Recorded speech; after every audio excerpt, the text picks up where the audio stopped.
Assalamu alaikum. I am Dr. Sofia Osama and welcome to my pediatric lecture series.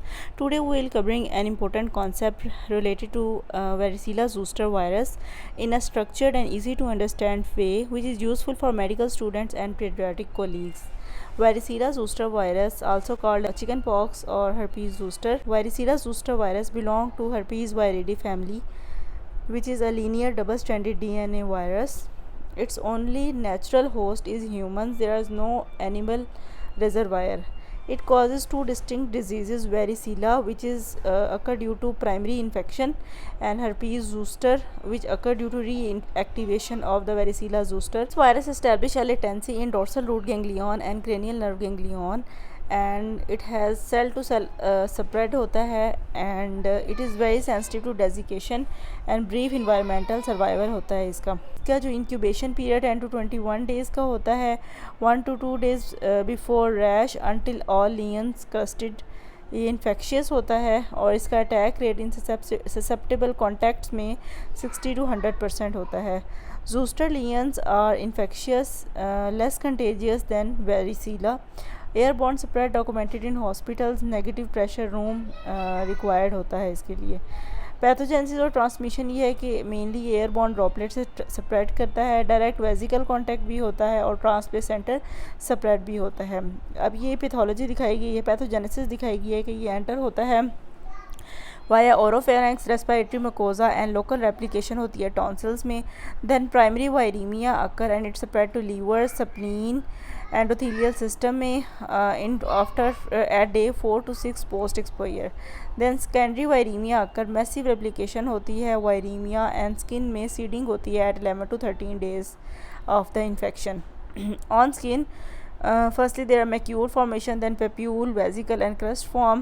Immune control occur by formation of T cells. CD4 to CD8 response limits disease. Natural killer cells and interferon gamma are also critical. Latency, how latency is established? Virus travels via sensory nerves latent in the dorsal root ganglion and cranial nerves में ये काफ़ी देर तक रहता है. Clinical features वेरिसीला के और chicken pox से क्या होते हैं? इसमें मेनली ये होता है कि प्रोड्रोमल फीचर्स जो हैं 1 to 2 days before rash, fever, headache, mild abdominal pain. More prodrome जो होते हैं वो माइल्डर होते हैं बच्चों के अंदर. रैश की करेक्टरिस्टिक फीचर्स सेम जैसे पहले रैशेज़ के हमने पढ़े हैं कि first of all macule, then papule बनता है, फिर वेजिकल बनता है, पस्ट्यूल और फिर क्रस्ट फॉर्मेशन होती है. इसकी एक क्लासिक डिस्क्रिप्शन होती है चिकन पॉक्स की: dew drop on a rose petal. इस तरह की इसकी अपीयरेंस होती है. ऑल स्टेजेस प्रेजेंट होती हैं साइमल्टेनियसली. 2 to 4 सक्सेसिव क्रॉप्स बनते हैं ओवर 3 to 5 days और 250 to 500 लीजन्स होती हैं. इसका डिस्ट्रीब्यूशन जो है इसमें सेंट्रीपिटल डिस्ट्रीब्यूट होता है. फर्स्ट ऑफ ऑल ट्रंक से, फिर फेस, फिर स्कैल्प और एक्सट्रीमिटीज़ पे जाता है.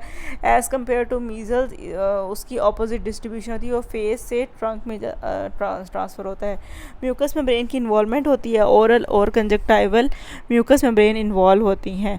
स्पेशल रिस्क ग्रुप्स में क्या होता है कि नियोनेट से मटरनल वायरिसीला जो होता है 5 days before to 2 days after delivery होने के चांस होते हैं. नियोनेटल वायरिसीला की मॉर्टेलिटी अप टू 30% है.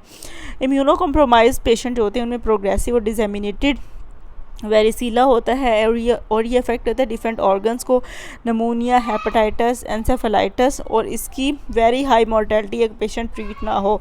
सो इम्यूनो कॉम्प्रोमाइज़ में आपको IVA साइक्लोविर देनी पड़ती है. प्रेग्नेंट वुमेन में risk of varicella pneumonitis, congenital varicella syndrome increase होता है इन फर्स्ट अर्ली और सेकंड ट्राइमेस्टर्स में. लिम्ब डिफेक्ट्स, CNS में एबनॉर्मेलिटीज़ और आई एबनॉर्मेलिटीज़ आती हैं. हेल्दी चिल्ड्रन में यूजली ये सेल्फ लिमिटेड डिजीज़ होती है. 250 से 500 प्रोरेटिक लीजन्स बनती हैं. 3 से 4 दिन का फीवर का ड्यूरेशन होता है और 7 to 10 days में रिकवरी हो जाती है हेल्दी चिल्ड्रन में. जोस्टर और शिंगल्स ये क्या होते हैं? ये मेनली लेटेंट वेरिसीला जोस्टर वायरस जो कि डोर्सल रूट गैंग्लियन या क्रेनियल गैंग्लियन में रीएक्टिवेट होता है और इम्यूनोसप्रेसिव कंडीशन में, एजिंग में या स्ट्रेस में ये ट्रिगर होता है. वायरस ट्रैवल करता है एंटीरोग्रेड और डर्माटोमल वेजिक्यूलर इरप्शन होती है. लाइफ टाइम इसका रिस्क 30% होता है और ये रिस्क इंक्रीज़ करता है if the patient have HIV, malignancy, transplant या लॉन्ग टर्म स्टीरॉइड्स ले रहे हो. इसमें मेनली ये होता है कि क्लिनिकल फीचर प्रीडोमिनेंटली पेशेंट को बर्निंग पेन या डिस्थेजिया होता है उस पर्टिकुलर डर्माटोम में. 2 to 4 days before rash. Then unilateral, एक साइड पे ग्रुप वेजिकल्स बनते हैं और इसकी एरिथमेटस बेस होती है, लेकिन इसका फीचर ये होता है कि ये मिड लाइन को क्रॉस नहीं करते। सबसे most common T3 to L3 thoracic dermatomes involve होते हैं। इसके अलावा ophthalmic V1 in 15% of the cases में इन्वॉल्व होते हैं।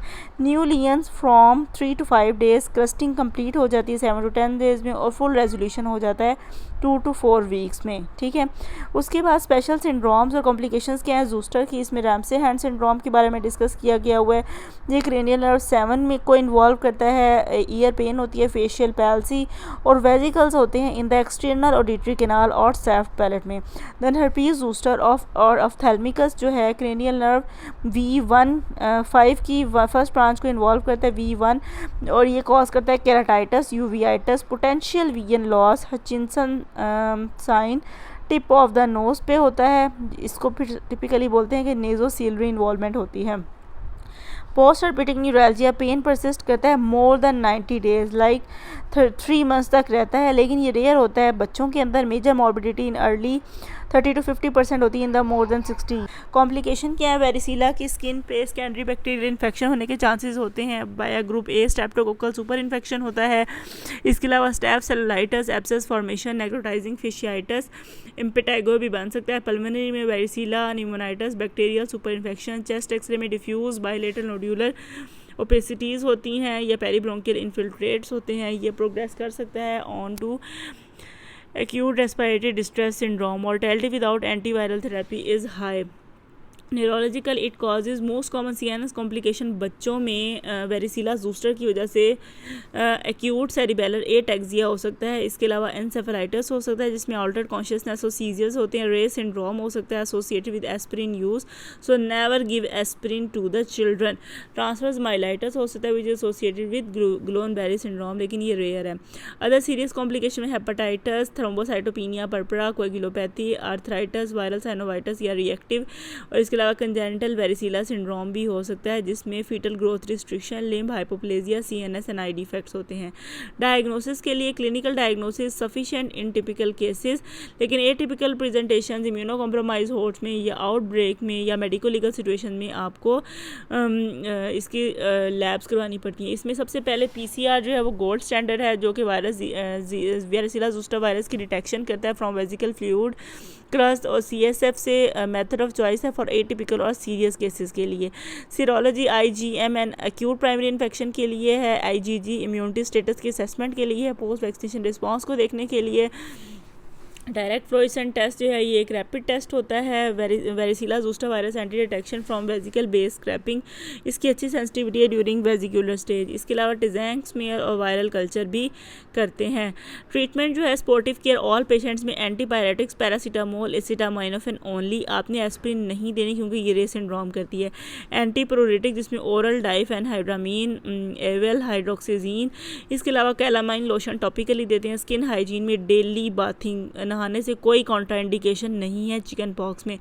ट्रिम करते हैं फिंगर नेल्स को to prevent excoriation and super infection. इसके अलावा एडिक्वेट ओरल हाइड्रेशन, जब भी वायरल इन्फेक्शन है आपने ओरल हाइड्रेशन को अच्छा रखना है तो वायरल से आप जल्दी निकल आते हैं।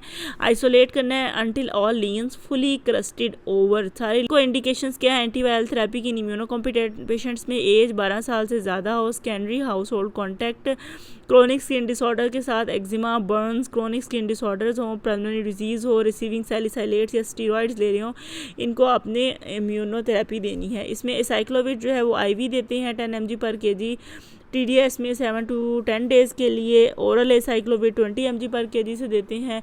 12 साल से बड़े बच्चों में हाई रिस्क होता है। साइक्लोविर जो है 5 times a डे आपने 5 डेज़ के लिए 4 times a डे देनी होती है। इसके अलावा वेला साइक्लोविर, फेमिसाइक्लोविर ये भी एडल्ट में देते हैं 7 डेज़ के लिए। नियोनेटल वेरिसीला में आपने ए साइक्लोविर जो है 10 mg पर kg पर डोज 8 आवरली 7 डेज़ के लिए देनी होती है। वेरिसीला ज़ोस्टर वायरस की वैक्सीन जो है उसमें वेरीवैक्स MMRV या प्रोक्वाइड के नाम से आती है। ये एक लाइव अटेनुएटेड वैक्सीन है। 2 डोजेज शेड्यूल है। मीजल्स, मम्स, रुबेला, वेरिसीला 12 से 15 महीने में और 4 to 6 ईयर्स में देते हैं। इसकी एफिकेसी 97% होती है after 2 doses versus any varicella, और मोर देन 95% सीरो कन्वर्जन हो जाती है after first dose and near 100% after second dose. Post exposure में इफेक्टिव है if given within 3 to 5 days of exposure. Combined measles mumps rubella plus varicella ProQuad के नाम से आती है, इसका भी सेम शेड्यूल है। इसको आपने -15 डिग्री सेंटीग्रेड या कोल्डर टेम्परेचर पर फ्रोज करना होता है। पोस्ट एक्सपोयर प्रोफाइलैक्सिस जो है वो वेरिसिला ज़ोस्टर वायरस इम्यूनोग्लोबुलिन है, एडमिनिस्टर करना होता है with in 10 days of exposure. Indications for varicella zoster immunoglobulin immunocompromised, no prior varicella vaccine, newborn whose mother had varicella 5 days before और 2 days after delivery, उनको आपने varicella zoster immunoglobulin देना होता। Zoster vaccine जो है वो शिंग्रिक्स के नाम से आती है, जोस्टावैक्स के नाम से आती है। वेरिसिला जोस्टर वायरस जो है कि ये सेम वायरस है जो कि प्राइमरी वेरिसिला और जोस्टर उसकी रीएक्टिवेशन को बोलते हैं। आपने इसमें एस्पिरिन नहीं देना। Dew drop vesicles on the rose petals जैसे इसकी क्लासिक रैश की अपीयरेंस होती है। इम्यूनो कम्प्रोमाइज और न्यूनेटल डिजीज में IV साइक्लोविर मस्ट है। Varicella zoster immunoglobulin within 10 days for susceptible high risk contacts में रिकमेंडेड है। शिंग्रिक्स मोर देन 90% इसकी एफिकेसी है। प्रेफर्ड जोस्टर वैक्सीन है for adults and 50% more than 50% of the. Thank you and hope this session has strengthened your understanding about the varicella zoster virus disease.